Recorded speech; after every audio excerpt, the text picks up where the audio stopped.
Okay, you guys, we are back with another video. In this video, we're gonna talk about Takeoff parents. They're currently at battle for his money, right?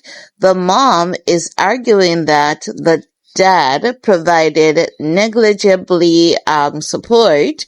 So with that, you know that she's saying he rarely provide any support for Takeoff, and when he did, he just didn't care, right?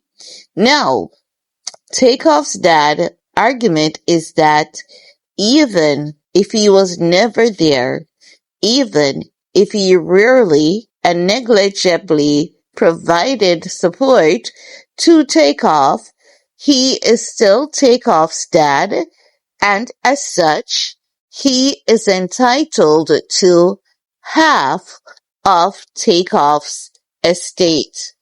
I tell you about these men. These men, they are so barefaced, they literally have no shame because I don't know why it is that he's literally owning up to the fact that he's a deadbeat dad, but him being a deadbeat dad does not exclude him from claiming half of Takeoff estate.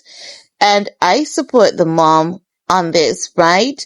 Now, what the mom is saying is that she had a great relationship with Takeoff.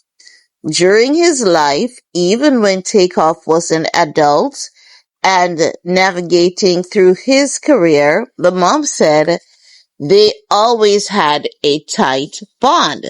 She said that their bond was so tight that Takeoff would buy her a house, several cars, and paid for all of her living expenses. She's saying that her relationship with Takeoff was so good, Takeoff would literally do almost everything for her.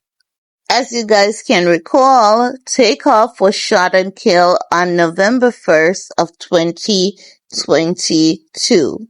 Now, we're gonna go into this report. As you guys know, we do from time to time, right? So TMZ is saying Takeoff parents are fighting over how and where to divvy up settlement money from a wrongful death suit over the late Migos member's murder, with his mom arguing his dad was barely present in their son's life. No, they're saying TMZ obtained legal docs revealing the bitter back and forth between Takeoff's mom, Tatiana Davenport, and his dad, Kenneth Ball. The war involves settlement money from a wrongful death lawsuit brought by Takeoff's mom in Texas. In the docs, Tatiana said she had a close, loving, and nurturing relationship with her son for his entire life. She said she cared for, raised him from birth as a single parent. She said she provided him with nearly sole financial support until he became an adult. Tatiana claims she continued to help him out when he pursued his music career, adding that Takeoff then provided her with financial support, which included paying most, if not all, of her expenses.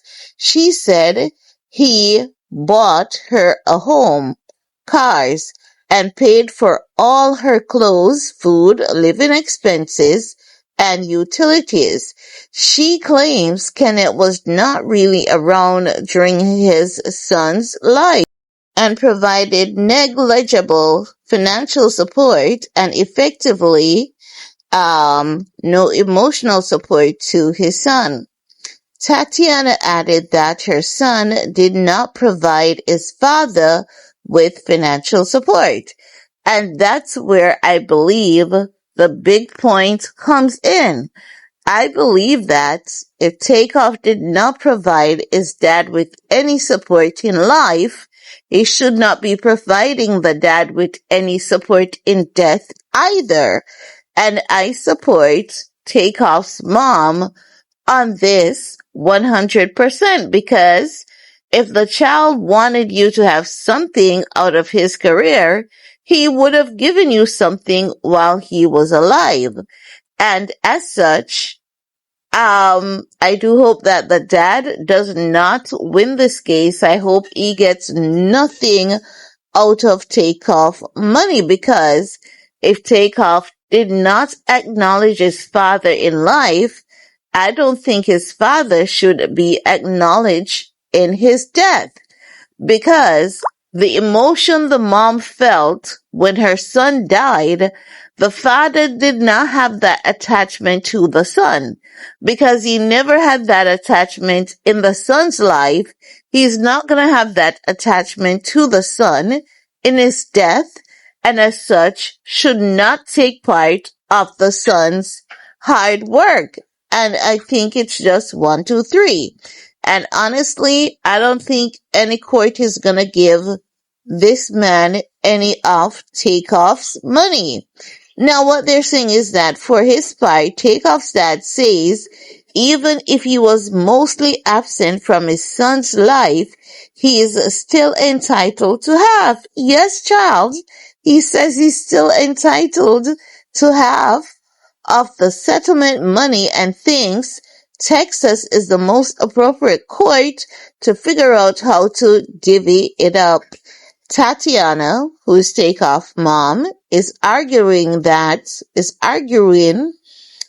Georgia, where the probate case was filed, is the better venue to handle this now that the wrongful death case in Texas is effectively over with the parties reaching a deal. The judge has yet to rule. No, I support Tatiana based on what she's saying because I believe that if the case was first cited in Georgia, that's where it should be handled and not Texas. But I believe that the dad is being slick. He wants a case in Texas because of the law. Simple. He believes that he has an advantage because Texas may acknowledge both parents, whether the dad was deadbeat or not. And Tatiana is saying, no, honey, all of this started in Georgia, and that's where it needs to be handled. And I agree with Takeoff's mom. I do hope that the dad does not even see a penny from the case. I hope that he loses, and I hope that on the day he loses, Tatiana just flips him a penny and said, here you go. That's what you gave to your child when he was alive, and that's all you're gonna get when he's dead. Just flip him a penny and keep it moving, right? But let me know if you guys agree with Tatiana because I do wholeheartedly 110% agree with her. This man should not see a dime of Takeoff's money. You don't do this to people. You don't leave people for dead. And then because you left them for dead, and they have some money now, you believe that you should take part of that money because you and that child carries the same DNA. If Takeoff could have chosen his dad, I'm sure Takeoff would not have chosen that man to be his father. I believe he would have more than likely chose the mom because the mom did what she was supposed to do as a parent. And oftentimes we know the story of a single mother. So all the best to Takeoff's mom. Let me know what you guys think in the comment below, and we're gonna talk some more. Peace.